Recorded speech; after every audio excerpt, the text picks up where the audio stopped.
You have a headache right now. You reach for a small white pill and it's gone in 20 minutes.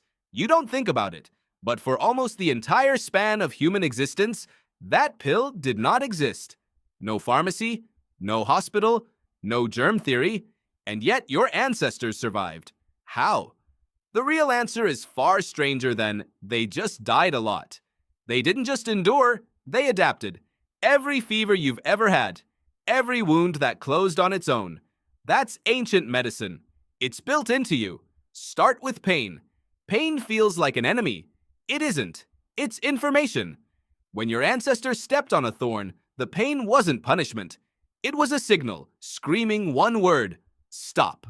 Anthropologist Wenda Trevathan has argued that the body's most uncomfortable responses aren't malfunctions. They're solutions. Fever isn't your body breaking down. It's your body turning up the heat, because most bacteria can't survive it. You feel miserable. Something inside you is fighting a war you can't see. Why do you feel sick before you even know you're sick? Because the ancestors who threw up bad meat lived. Psychologist Paul Rozin spent decades studying disgust, and what he found was simple. Disgust is a survival algorithm, refined over millions of years, built to make you recoil from exactly what could kill you. You don't choose it. Evolution chose it for you. But instinct alone wasn't enough. Something else was happening. Ancient humans were observant, brutally patient. Long before anyone understood microbes, people noticed patterns. Certain plants stopped bleeding. Others eased a fever. Archaeologist Sarah Hrdy found traces of medicinal plants in Neanderthal dental plaque, plants that were bitter, inedible, useless as food. Why eat something like that? There's only one explanation. They knew it helped. Someone was sick. 50,000 years ago. Someone else remembered a plant. They didn't know why it worked. They just knew that it did. Knowledge itself was medicine, not textbooks. Memory. A grandmother pointing at a leaf saying, "This one, not that one." And still, so many died.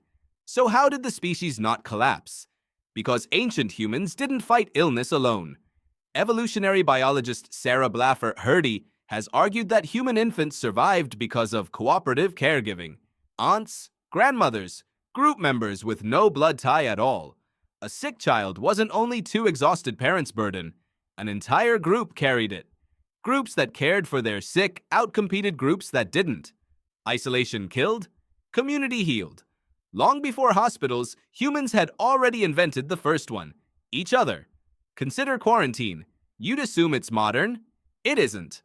Long before anyone understood contagion, communities noticed sickness spread faster near the sick. So they separated, not from certainty, from pattern, passed down the same way the plants were. Here's the part that should unsettle you. Ancient humans performed surgery. Archaeologists have found skulls, over 7,000 years old, with holes deliberately cut into bone, bone that had healed. That means the patient survived. Someone with no anesthesia, no concept of infection, cut into another human's skull, and that person lived long enough for new bone to grow around the wound. Whatever they believed they were doing, they had done it before. And here's the twist. Ancient humans were, in some ways, healthier than you'd assume. Anthropologist Melvin Konner's research on hunter-gatherer societies shows far lower rates of certain chronic illness because their lives matched the conditions their bodies evolved for. Movement, varied diet. Modern medicine didn't just add tools ancient humans lacked. It also compensates for a mismatch they never had to face.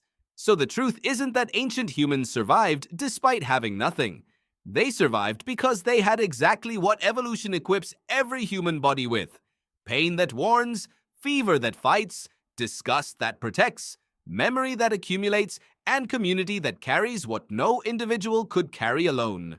That machinery is still running inside you right now, quietly, mostly unnoticed, exactly like it was 50,000 years ago. The next time you feel a fever rising or the ache of a cut that makes you flinch, remember what that sensation is. Not weakness, not failure. The oldest doctor you will ever have. You reach for the pill because it's fast. But long before that pill existed, something in you was already fighting. And in a way, it still is.